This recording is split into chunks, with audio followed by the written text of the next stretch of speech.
तेरा वचन मेरे पाँवों के लिए दीपक है और मेरे मार्ग का उजियाला है। तेरा वचन मेरे पाँवों के लिए दीपक है।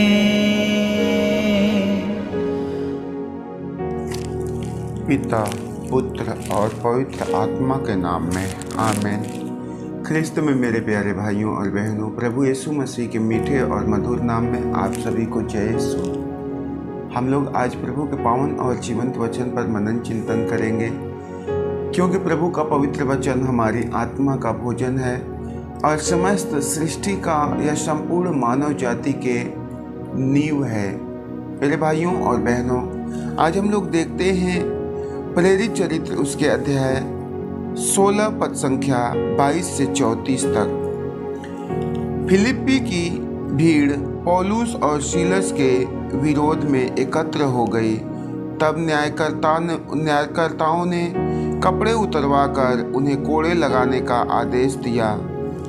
उन्होंने पौलुस और सीलस को खूब पिटवाया और कारापाल को बड़ी सावधानी से उनकी रखवाली करने का आदेश देकर उन्हें बंदी गृह में डलवा दिया।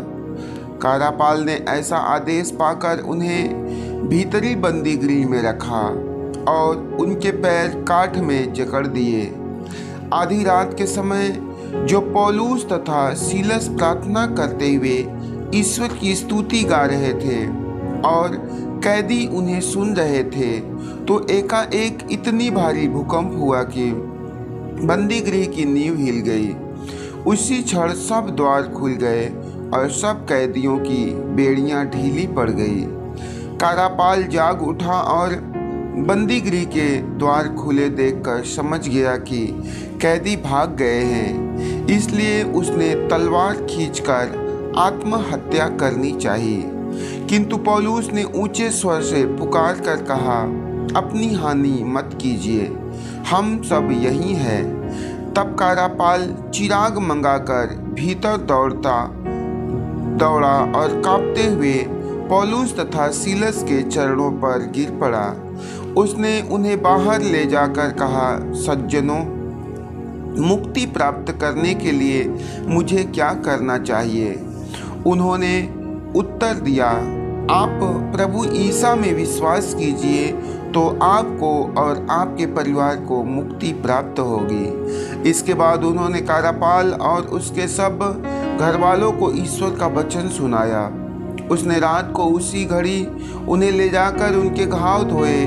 इसके तुरंत बाद उसने और उसके सारे परिवार ने बपतिस्मा ग्रहण किया।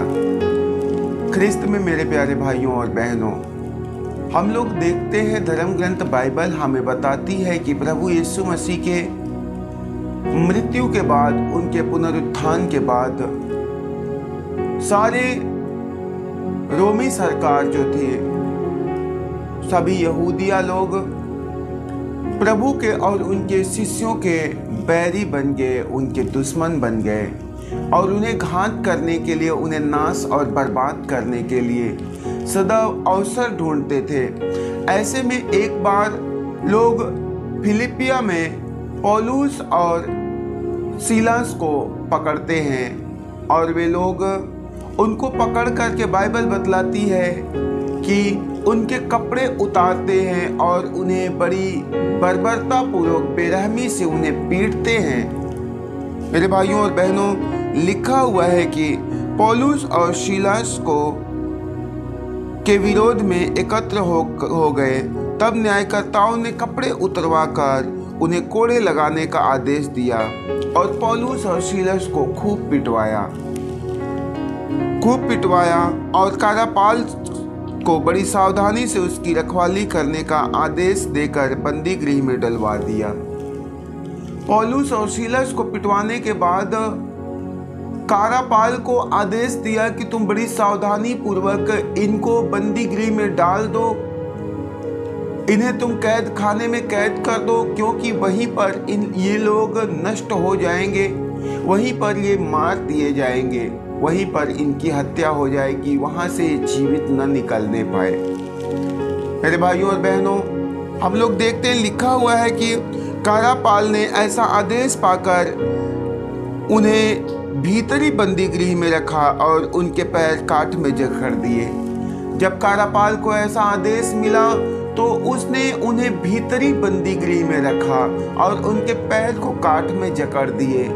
ये भीतरी बंदी गृह का तात्पर्य क्या है? भीतरी बंदी गृह का तात्पर्य उस जमाने में एक कुख्यात कैदियों को लोग कई दरवाजों के पीछे रखते थे, एक के बाद एक ऐसे करके वे लोग उन्हें कई दरवाजों के पीछे रखा करते थे। और लिखा हुआ है कि कारापाल ने उन्हें भीतरी बंदी गृह में अर्थात सबसे अंदर ले जा करके उन दोनों को बंद करते हैं और उनके पैर को काठ में जकड़ देते हैं, उनके पैरों को काठ में बंद कर देते हैं और उनके हाथों में बेड़ियां लगा देते हैं। मेरे भाइयों और बहनों, लिखा है कि आधी रात के समय जब पौलुस तथा सीलस प्रार्थना करते हुए ईश्वर की स्तुति गा रहे थे और कैदी उन्हें सुन रहे थे, तो एकाएक इतनी भारी भूकंप हुआ कि बंदी गृह की नींव हिल गई। ऐसे में जब कारापाल ने पौलुस और सीलस को बंदी गृह के भीतरी कैद खाने में ले जाकर उन्हें कैद कर देता है और उनके पैरों में बेड़ियां डालता है, हाथों में बेड़ियां डालता है और काठ में उनके पैरों को जकड़ देता है। ऐसे विकट परिस्थितियों में पौलुस और सीलस अपनी समस्या को अपना साधन बनाते हैं, अपनी समस्या को अपना साधन बनाते हैं। उस बंदी गृह में वे बड़े आनंद के साथ ईश्वर की महिमा, उनकी स्तुति और आराधना करते हैं। अपनी बेड़ियों को बजा बजा करके वे ईश्वर के गीत गाते हुए उनकी स्तुति और आराधना करते हैं। और जितने कैदी थे सब बड़े आनंद के साथ में उन्हें सुन रहे थे। और नतीजा होता है कि एकाएक इतनी भारी भूकंप होती है कि बंदी गृह की नींव हिल जाती है और उसी क्षण सब द्वार खुल गए और सब कैदियों की बेड़ियां ढीली पड़ गई। जब पौलुस और सीलस परमेश्वर की महिमा कर रहे थे, स्तुति और आराधना कर रहे थे और कैदी लोग उन्हें सुन रहे थे, और उसी क्षण एकाएक इतनी भारी भूकंप होती है कि बंदी गृह की नींव हिल जाती है और सारे द्वार खुल जाते हैं। सभी कैदियों की बेड़ियां ढीली पड़ जाती है, सब स्वतंत्र हो जाते हैं। और ऐसे में जब कारापाल जाग उठा और बंदी गृह के द्वार को खुला देखता है तो वह समझ जाता है कि सारे के सारे कैदी अब तो यहाँ से फरार हो चुके हैं, यहाँ से चले गए हैं, अब मुझे बहुत बड़ी सजा दी जाएगी। और ऐसे में वह अपनी तलवार को उठाता है और अपनी हत्या करना चाहता है, परंतु पौलुस और सीलस आवाज लगाते हैं कि तुम अपने आप को हानि मत पहुंचाओ, हम सब यहीं पर हैं। और ऐसे में वह मशाल लेकर भीतर दौड़ करके जाता है और देखता है कि पौलुस और सीलस और अन्य सारे कैदी वहीं पर मौजूद होते हैं। इतने में कारापाल उन दोनों के चरणों में गिर पड़ता है, उनके पैरों में गिर पड़ता है और उन्हें बाहर ले जाकर कहता है, सज्जनों, मुक्ति प्राप्त करने के लिए मुझे क्या करना चाहिए? उन्होंने उत्तर दिया, आप यीशु में विश्वास कीजिए तो आपको और आपके पूरे परिवार को मुक्ति मिलेगी। इसके बाद उन्होंने कारापाल और उसके सब घर वालों को ईश्वर का वचन सुनाया और उसने रात को उसी घड़ी उन्हें ले जाकर उनके घाव धोए और इसके तुरंत बाद उसने और उसके सारे परिवार ने बपतिस्मा ग्रहण किया। मेरे प्यारे भाइयों और बहनों, जब हम भी पौलुस और सीलस के समान अपनी समस्या को अपनी मुक्ति का साधन बनाते हैं, तो जिस प्रकार पौलुस और सीलस और बाइबल बतलाती है कि जितने अन्य कैदी बंद थे, उस ईश्वर की महिमा में जुटने के कारण, उनके वचन को सुनने के कारण, उनकी स्तुति और आराधना करने के कारण उनकी बेड़ियां ढीली पड़ जाती है और उनके सारे कैद खाने से उन्हें आज़ादी मिल जाती है। भीतरी दरवाजे में बंद किए हुए सारे कैदियों के लिए सारे दरवाजे खुल जाते हैं। पौलुस और सीलस के भी सारे बंधन टूट जाते हैं, उनकी बेड़ियां ढीली पड़ जाती, वे स्वतंत्र हो जाते हैं। जब हम और आप सारे लोग भी अपने जीवन में अपनी समस्या को अपना साधन बनाते हैं, यीशु में विश्वास करते हुए अपनी परेशानी को अपनी मुक्ति का माध्यम बनाते हैं, नतीजा ये होता है कि पौलुस और सीलस के समान हमारे और आप एक एक लोगों की जिंदगी से भी सारी बंधनें खुलने लगती है, सारी बेड़ियां ढीली पड़ जाती है और हम और आप एक एक लोग स्वतंत्र हो जाते हैं। बाइबल बतलाती है कि वे सारे कैदी लोगों की बेड़ियां भी ढीली हो जाती है। क्यों? यहाँ पर कोई जिक्र नहीं होता है कि वे ईश्वर की महिमा करे थे, वो ईश्वर की स्तुति और आराधना करे थे, परंतु लिखा हुआ है कि वे बड़े ही आनंद के साथ में उसे सुन रहे थे। प्रभु के वचन को सुनना, उनकी महिमा को सुनना, उसकी स्तुति और आराधना में लीन होना हमारे लिए मुक्ति का कारण बन जाता है, हमारे लिए छुटकारे का माध्यम बन जाता है। और यह होता है उन कैदियों के कारण, उन कैदियों के जीवन में। आगे हम लोग देखते हैं कि वह कारापाल डर जाता है, भय से कांपने लगता है। जिसने पौलुस और सीलस को सुरक्षित रखने के लिए, उन्हें सुरक्षित कैद रखने के लिए उन्हें भीतरी दरवाजे में ले जाता है। अर्थात इन बातों से स्पष्ट होता है कि वह कितना कठोर किस्म का व्यक्ति था।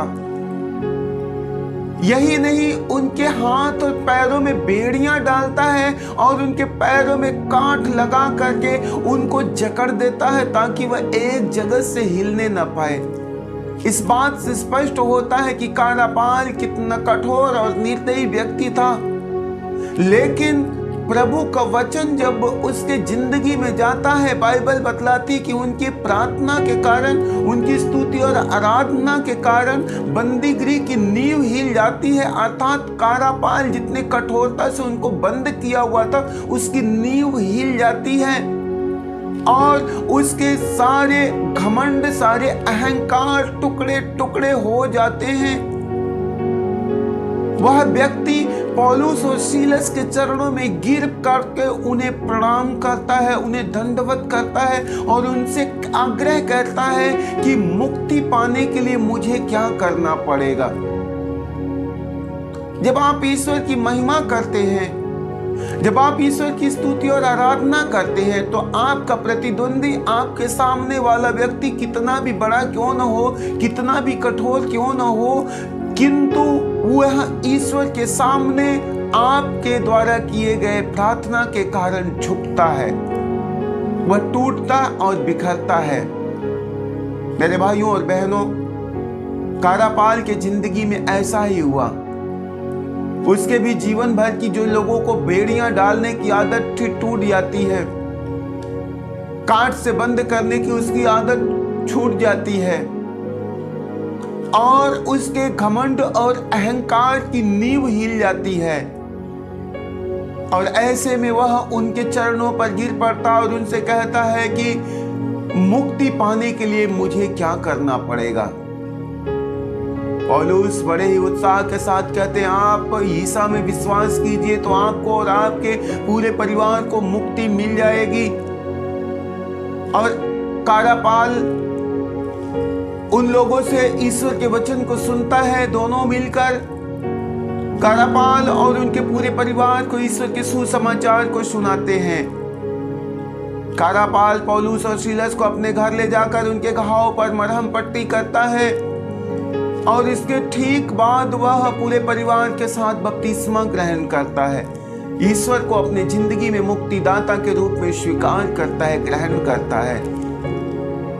आज बाइबल हमें और आप एक लोगों को सिखाती है और इस बात पर जोर डालती, कहती है कि यदि आप ईश्वर में विश्वास करें तो आपको और आपके पूरे घराने को मुक्ति मिल जाएगा, उद्धार मिल जाएगा। जब आप ईश्वर को अपने जिंदगी का मालिक बनाते हैं, प्रभु आपके लिए सारी भली एवं उत्तम वस्तुओं का प्रबंध करता है। तो इसलिए अनिवार्य है कि हमें भी उस कारापार की नाई अपने कठोर हृदय को उस प्रभु के सामने प्रकट करना है और उन्हें अपने जिंदगी में मुक्तिदाता के रूप में स्वीकार करने की जरूरत है। और जब हम उन्हें अपने जीवन में मुक्तिदाता ग्रहण करते हैं मेरे भाइयों और बहनों, प्रभु के आने से, उस ईश्वर के आने से जिंदगी की सारी बंधनें खुलती रहती है, सारी बेड़ियां ढीली पड़ती रहती है। और यही नहीं, आपके इस स्वीकृति के कारण, आपके इस स्वीकार के कारण आपके और आपके घराने को, आपकी पीढ़ियों को छुटकारा और मुक्ति मिलता है। अब लोग देखते हैं संत यूहन्ना का सुसमाचार उसके अध्याय 16 पद संख्या 5 से 11 तक में ईसा ने अपने शिष्यों से कहा, अब मैं आपके पास से जा रहा हूँ जिसने मुझे भेजा, और तुम लोगों में कोई मुझसे यह नहीं पूछता कि आप कहाँ जा रहे हैं। मैंने तुमसे यह कहा है इसलिए तुम्हारे हृदय शोक से भर गए हैं। फिर भी मैं तुम लोगों से सच सच कहता हूँ, तुम्हारा कल्याण इसी में है कि मैं चला जाऊँ। यदि मैं नहीं जाऊंगा तो सहायक तुम्हारे पास नहीं आएगा, यदि मैं जाऊंगा तो मैं उसे तुम्हारे पास भेजूंगा। जब वह आएगा तो पाप, धार्मिकता और दंड आज्ञा के विषय में संसार के भ्रम को प्रमाणित कर देगा। पाप के विषय में क्योंकि वे मुझ में विश्वास नहीं करते, धार्मिकता के विषय में क्योंकि मैं पिता के पास जा रहा हूँ और तुम मुझे और नहीं देखोगे, दंडाज्ञा के विषय में क्योंकि इस संसार का नायक दोषी ठहराया जा चुका है।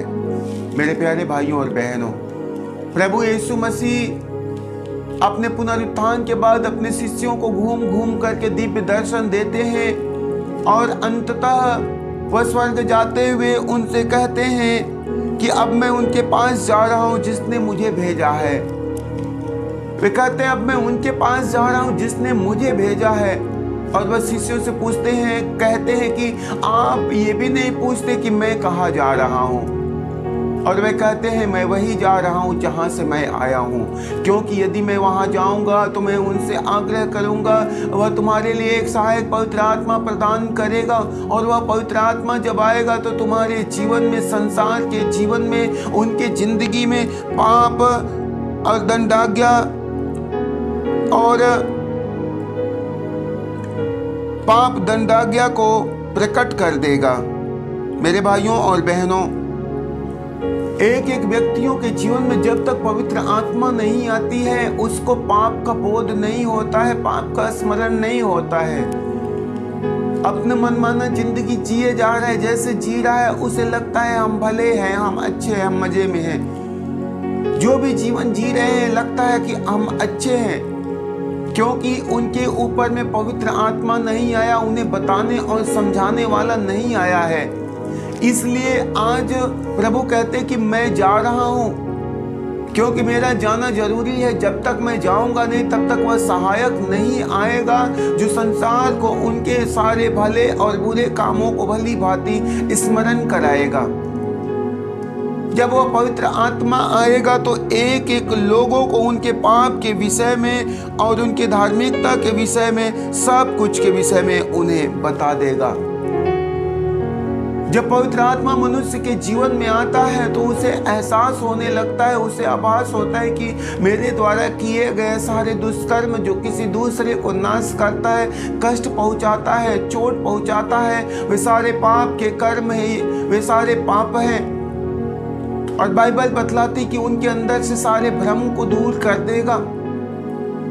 जो लोग इस कश्मकश में रहते हैं कि मैं जो कर रहा हूँ अच्छा कर रहा हूँ, परंतु उनके पास में ईश्वर की शिक्षा, ईश्वर का वचन नहीं है, तो ऐसे में पवित्र आत्मा जब आता है तो उनके ऊपर भलाई और बुराई दोनों को प्रकट कर देता है। जिस तरह पौलुस और सीलस के प्रार्थना के कारण पवित्र आत्मा का अभिषेक उतरता है और कारागार की नींव तक हिल जाती है।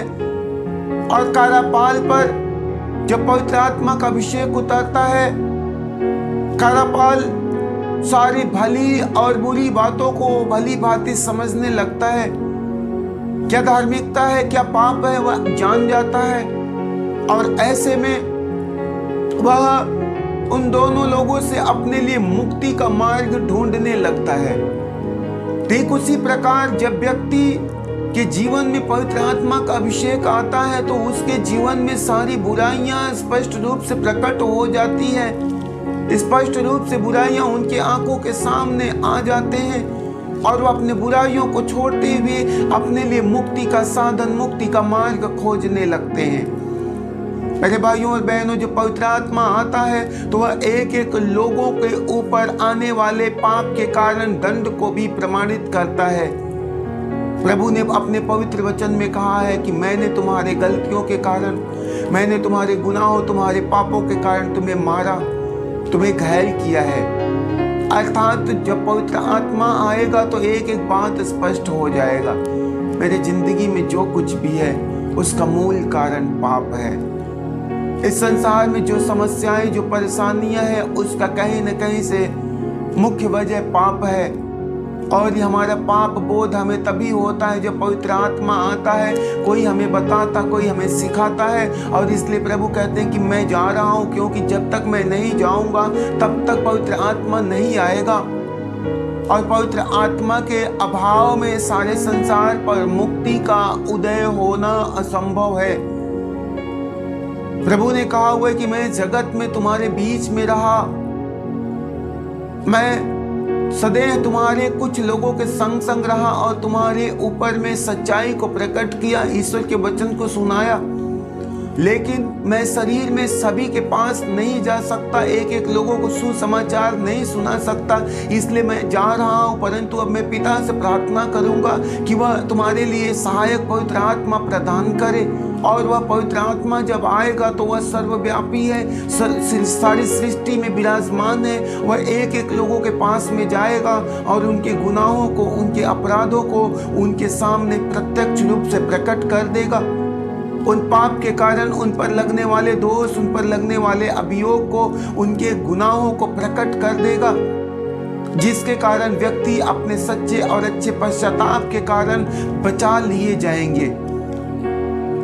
आज हमें और आपको आवश्यकता है, जिस तरह कारापाल ने पौलुस और सीलस से सुसमाचार के संदेश को सुना और सुनने के बाद उसे अपने पाप का बोध हुआ, अपना गुनाह उसकी आंखों के सामने प्रकट हो गए और उसने अपने मुक्ति के लिए उनसे प्रार्थना किया, उनसे आग्रह किया। और नतीजा उन लोगों ने उनके और उनके पूरे परिवार के लिए ईश्वर से दुआ की और उन्हें बपतिस्मा प्रदान किया।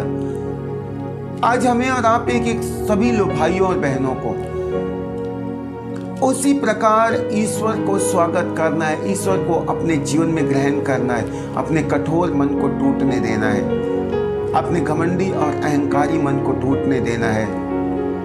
और यह तभी हो सकता है जब हम ईश्वर को अपने जिंदगी में अपना मुक्तिदाता घोषित करें, अपना मुक्तिदाता स्वीकार करें, जब हम उन्हें अपने घर का मालिक बनाएं, अपने परिवार का मालिक बनाएं, अपने हालात और परिस्थितियों का मालिक बनाएं, अपने दर्द और पीड़ाओं का, अपनी बीमारियों का मालिक बनाएं, अपनी चिंताओं को उन पर डाल दें। और मेरे भाइयों और बहनों, हम देखेंगे कि आने वाले दिन में प्रभु की मुक्ति, प्रभु का उद्धार, प्रभु का छुटकारा आपके घर, आपके परिवार में उतरेगी। और जितने भी रोग और बीमारी की, चिंता की, जितने समस्याओं की नींव बड़े दिनों से आपके घर में लगी हुई है, जितने डर और भय की बेड़ियां जकड़ी हुई है, अपदूतों की बेड़ियों से आप ग्रसित हो, बांझपन की बेड़ियां आपको जकड़ करके रखी है और नाना प्रकार की समस्याओं से आप जकड़े पड़े हैं। आप देखेंगे एकमात्र ईश्वर के आगमन से आपकी जिंदगी की सारी बेड़ियां ढीली पड़ने वाली है। आप स्वतंत्र होने वाले हो, आप आजाद होने वाले हो। उस प्रभु को अपनी जिंदगी में स्वागत करें, उस ईश्वर को अपने जीवन में स्वागत करें। प्रभु का वचन कहता है, मैं द्वार पर खड़ा होकर के खटखटाता हूँ, तुम में से कोई मेरी वाणी सुन करके यदि अपना द्वार खोलेगा, मैं उसके यहाँ प्रवेश करूंगा, मैं उसके साथ, वह मेरे साथ भोजन करेगा और मैं उसका भाग्य पलट दूंगा। आज इन वचनों को सुनने के बाद शायद प्रभु आपके दरवाजे को खटखटा रहे हैं। प्रभु आपके सामने अपने बड़े कार्य करने के लिए आतुर है। आवश्यकता है तो हमें उस प्रभु के सामने नम्र और विनम्र बन करके अपने कठोर हृदय के दरवाजे को खोलने की। प्रभु जब आएंगे, हालात बदलते हुए, परिस्थितियां बदलते हुए देर नहीं लगेगी। प्रभु मनुष्य को फर्श से अर्श तक ले जाने में देर नहीं करेगा। इसलिए मेरे भाइयों और बहनों, बड़े श्रद्धा और भक्ति के साथ उस सर्वशक्तिमान ईश्वर की महिमा करेंगे, उनकी बड़ाई और जय जयकार करेंगे। जिस तरह पौलुस और सीलस ने अपने मौत के आगे आने पर भी, बंदी बन जाने पर भी वे लोग उत्साह और आनंद के साथ में बेड़ियों को बजा बजा करके ईश्वर की महिमा और स्तुति आराधना कर रहे थे, उसी तरह आपकी ज़िंदगी में भी कितनी विकट परिस्थितियां क्यों ना आ जाए, उन परिस्थितियों को अपनी कमजोरी नहीं परंतु उन्हें अपनी ताकत बनाएंगे और उन्हीं परिस्थितियों के द्वारा हम ईश्वर की महिमा, स्तुति, आराधना करेंगे, उनसे प्रार्थना करेंगे और आने वाले दिनों में देखेंगे प्रभु आपकी ज़िंदगी में भी अपने महान कार्य करेंगे, अपने चिन्ह और चमत्कार प्रकट करेंगे। आप सभी को जय सो। तेरा वचन मेरे पाँवों के लिए दीपक है और मेरे मार्ग का उजियाला है। तेरा वचन मेरे पाँवों के लिए